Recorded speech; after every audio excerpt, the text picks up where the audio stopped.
என்னதாமா நடக்குது இந்த கதையில் அப்படின்னு சொல்லிட்டு நமக்கும் வந்து பல கேள்விகள் இருந்துச்சு.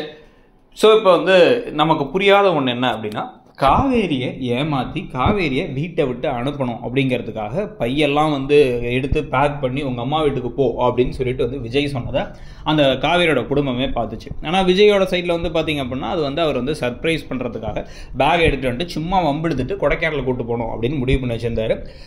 ஆனால் இவங்க எல்லாருமே பார்த்தோன்னா என்ன முடிவு பண்ணிட்டாங்க, கான்ட்ராக்ட் ஒரு வருஷம் கான்ட்ராக்ட் முடிச்சோடனே துரத்தி விடுறாங்க. அப்போ கான்ட்ராக்டுக்கு அப்புறம் அது நிஜ வாழ்க்கையாக மாறல, இத்தனை நாள் அவன் பண்ணது எல்லாமே நடிப்பு. அதனால விஜய் நடிக்கிறார் அப்படிங்கிறது தான் அவங்களுடைய மிகப்பெரிய குற்றச்சாட்டாக இருந்துச்சு.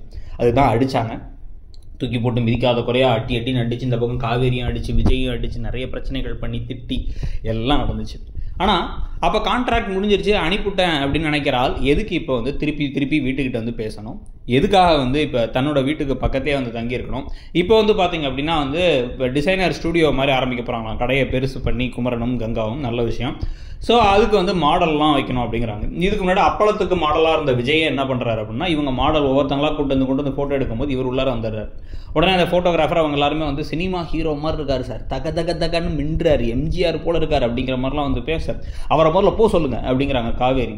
உடனே அதெல்லாம் முடியாது, நீங்கள் தானே மாடல் வேணும், நீங்கள் நான் வந்திருக்கேன் அப்படின்னா உனக்கு என்ன தான் வேணும் அப்படின்னு கங்கா கேட்டால், எனக்கு உங்கள் தங்கச்சி தான் வேணும், நீ தான் வேணும் அப்படின்னு காவேரி எப்போ சொல்லி அனுப்பிவிடுங்க, நான் போகிறேன், இல்லைனா இங்கே தான் இருப்பேன் அப்படிங்கிறாரு.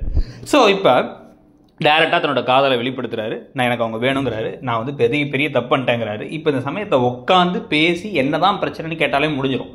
ஆனால் வந்து இல்லை அவன் கான்ட்ராக்ட்னு சொல்லிட்டான், அவங்க கூட சேர மாட்டேன், நாங்கள் இங்கே டூக் அவுட்டோம் அப்படிங்கிற 3 வயசு பிள்ளைங்க மாதிரியே பிஹேவ் பண்ணிருக்கிற சாரதாலேருந்து ஆரம்பித்து இந்த குடும்பத்தை எல்லாத்தையும் பார்த்தா நமக்கு லூஸான்னு தான் கேட்க தோணுது. இப்போ எதுக்காக இப்போ அவர் கிளம்பி இங்கே வரணுங்கிறத யோசிச்சு இப்போ அடுத்து என்ன நடக்கணும், சரி நடந்துருச்சு, இதுக்கப்புறம் என்ன நடக்கணும், ஃபியூச்சருக்கு எது சரி அப்படிங்கிறதெல்லாம் கூட யோசிக்க முடியாத தற்குறிகளாக இருக்கிற மாதிரியே காமிக்கிறது எல்லாமே வந்து எரிச்சல் தான் வருது. இதை வச்சு மட்டுமே எடுத்துகிட்டே போகிறது பார்க்குறவங்களுக்கும் போர் அடிக்க தான் செய்யும். எத்தனை பேர் கமெண்ட் செக்ஷனில் ப்ரோமோலையும் சரி இங்கேயும் வந்து சில பேரை தவிர மிச்சம் எல்லாருமே இதே விஷயத்தை வலியுறுத்துறதை நீங்களும் பார்க்கலாம். உங்களுக்கு என்ன தோணுதுங்கிறத சொல்லுங்கள். தேங்க்யூ.